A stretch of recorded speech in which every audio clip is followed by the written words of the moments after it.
ان کو آپ فیڈرل کے انڈر دیں گے. ٹھیک ہے, تو فیڈرل کے, یہ فیڈرل ہے نا, یہ پروونسز ہیں, تو فیڈرل کے پاس کون سی پاورز ہوگی, ریزیڈیوری پاورز, اور پروونسز کے پاس کیا ہوگی, آل ان آل اٹانومی. ٹھیک ہے, سو آپ نے اپنا ایک ماڈل یہ ڈیزائن کیا کہ فیڈرلز کے پاس ریزیڈیوری پاور اور پروونسز کیا ہو گئے, اٹانومی ہو گئے. اب آپ نے فیڈرل کی اسمبلی بھی بنا دی, آپ نے پروونشل کی اسمبلیز بھی بنا لی.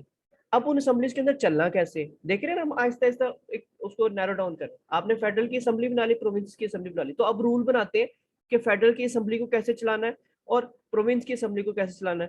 تو قائد اعظم نے اس کے اوپر یہ دیا کہ جی فیڈرل اور سینٹرل لیجسلیچر یا جو بھی اسمبلیز ہیں اس کے اندر مائنورٹیز کی ریپرزنٹیشن ہونی چاہیے. ٹھیک ہے, اس کے رولز بنا رہے ہیں نا کہ اسمبلی کو کیسے چلانا ہے, اور اس کے اندر مسلم کی 1/3 میجورٹی جو ہے وہ ہونا لازمی ہے.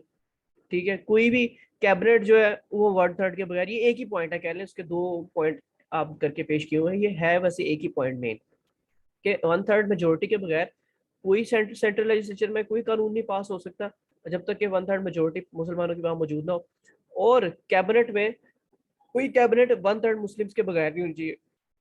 پھر اس کے بعد اب آپ نے یہ بھی بنا لیا کہ کس طرح قانون سازی ہونی ہے. اب جو قانون بننا ہے آپ نے, اب شروع سے پھر دیکھیں, آپ نے فیڈرل بنایا, فیڈرل کی اسمبلیز بنا لی, اسمبلیز میں قانون بنانے کا طریقہ بھی دیکھ لیا کہ مطلب مائنورٹیز لازمی ہونی چاہیے, مسلمان لازمی ہونے چاہیے. پھر اب آپ بتا رہے ہیں کوئی قانون بن جائے, جو قانون سازی ہو جائے اس کے ساتھ کیا ہونا چاہیے, وہ انہوں نے بتایا کہ کوئی بھی کانسٹیٹیوشن میں بغیر انڈیا کنسنٹ کے چینجنگ نہیں ہونی چاہیے. ٹھیک ہے, آپ نے کانسٹیٹیوشن بنا لی اس کے بعد, اور ریپرزنٹیشن آف کمیونل گروپس ہونا چاہیے. یہ کمیونل گروپس جو ہے وہ ہم نے اس کو پہلے ڈسکس کیا ہوا, اس کی ویڈیو کمیونل گروپس کی میں ایک الگ ویڈیو جو ہے نا صرف 3-4 منٹ کی, وہ میں اپلوڈ کر دیتا ہوں, اس کا لنک بھی اسی ویڈیو کے نیچے, وہ آپ دیکھ لیں کمیونل گروپس کیا ہوتا ہے. پھر جی کوئی بھی ایسی ڈسٹریبیوشن نہیں ہونی چاہیے جس سے مسلمز افیکٹ ہو. ٹھیک ہے, یہ ابھی تک یہی بات چل رہی ہے, نو کیبنٹ وداؤٹ 1/3. اور یہ کہہ لیں کہ ٹیریٹوریل ڈسٹریبیوشن سے مطلب یہ ہے کہ جیسے کہ اگر سندھ, آپ نے بنگال کی پارٹیشن دیکھی ہوئی ہے نا, بنگال کی پارٹیشن میں کیا ہوا تھا, ایک سائڈ پہ جب پارٹیشن ہوئی تھی تو ایک سائڈ پہ مسلم اکثریتی علاقہ بن گیا تھا, ایک سائڈ پہ ہندو اکثریتی علاقہ تھا. اب اگر یہ ہوتا کہ ہندو اکثریتی علاقہ ہو تو اکثریتی علاقہ ہی رہتا, لیکن آپ کچھ اس طرح سے کرتے کہ مسلم والا جو علاقہ تھا اس کو بھی آپ 4-5 حصوں میں بانٹ دیتے, اور اس میں بھی اس طرح ہو جاتا کہ پھر مسلمان پھر کہہ لو یا تو ایکوالٹی پہ آ جاتے یا مائنورٹی میں چلے جاتے. تو اس طرح نہیں کرنا. ٹھیک ہے, کبھی بھی کوئی ڈسٹریبیوشن کسی بھی پروونس کی کرنی ہے تو ہمیشہ ٹیریٹوریل ڈسٹریبیوشن اس طرح کرنی ہے کہ جس سے مسلم افیکٹ نہ ہو. اب دیکھیں جی, آپ نے اسمبلیز بھی بنا لی, آپ نے قانون بھی بنا لیے, آپ نے قانون سازی بھی کر لی. اب جب آپ نے قانون سازی کر لی تو اب نیکسٹ کیا رہ جاتا ہے, پروونسز. قانون سازی کہتے ہیں نا, اب اس کو امپلیمنٹ کرنا ہے, قانون کو کدھر کرنا ہے, پروونسز کے اوپر امپلیمنٹ کرنا ہے نا. وفاق کے اوپر تو, وفاق تو ایک چھوٹی سی جگہ ہوتی ہے, مین تو پروونسز کو کنٹرول کرنا ہوتا ہے.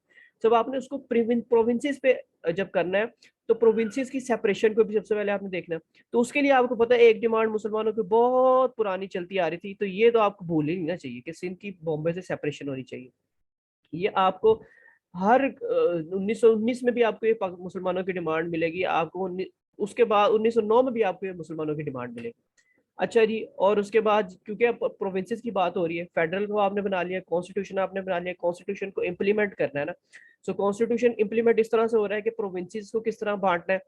پھر جی اب اس کانسٹیٹیوشن سے NWFP اور بلوچستان کو بھی فائدہ پہنچانا ہے. تو یہ دو جو ڈیمانڈز ہیں, سندھ اور بامبے اور NWFP اور بلوچستان, یہ بہت پرانی مسلم لیگ کی چلتی آ رہی, اس کو تو آپ نے کرنا ہی کرنا.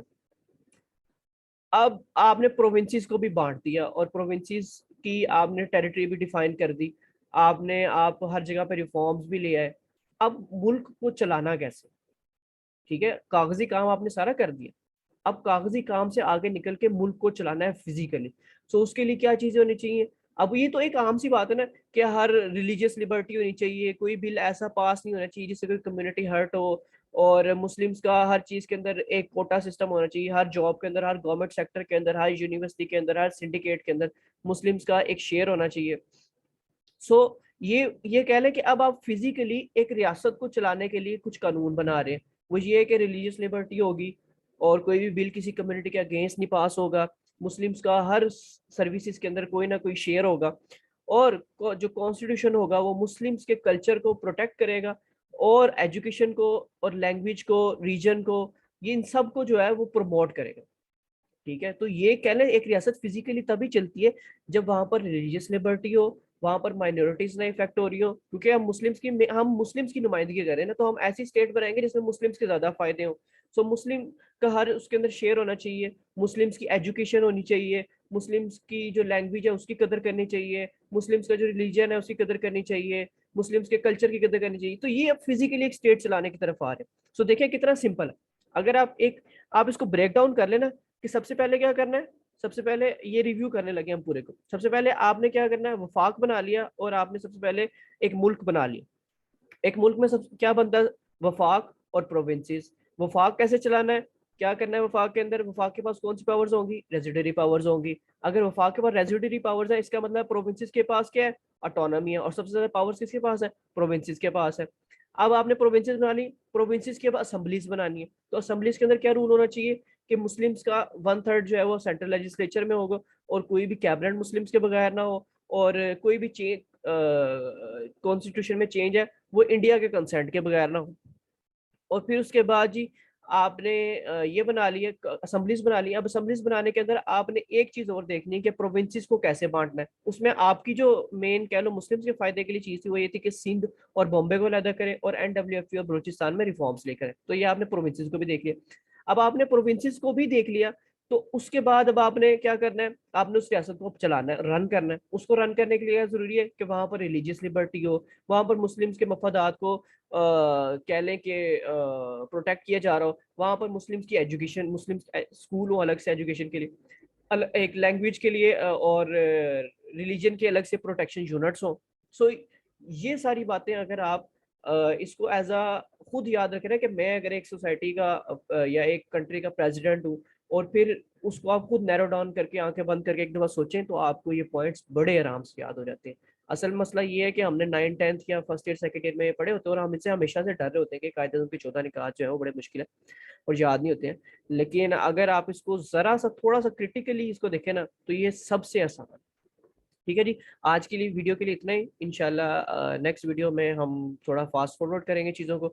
بیچ کے اندر راؤنڈ ٹیبل کانفرنسز بھی آ رہی ہیں, ان کو اسکپ کریں گے کیونکہ ان کا اتنا ایز سچ کوئی فائدہ نہیں ہے, نہ پیپر میں اور نہ کسی ایگزام میں. راؤنڈ ٹیبل کانفرنس اتنی زیادہ امپورٹنٹ ہے.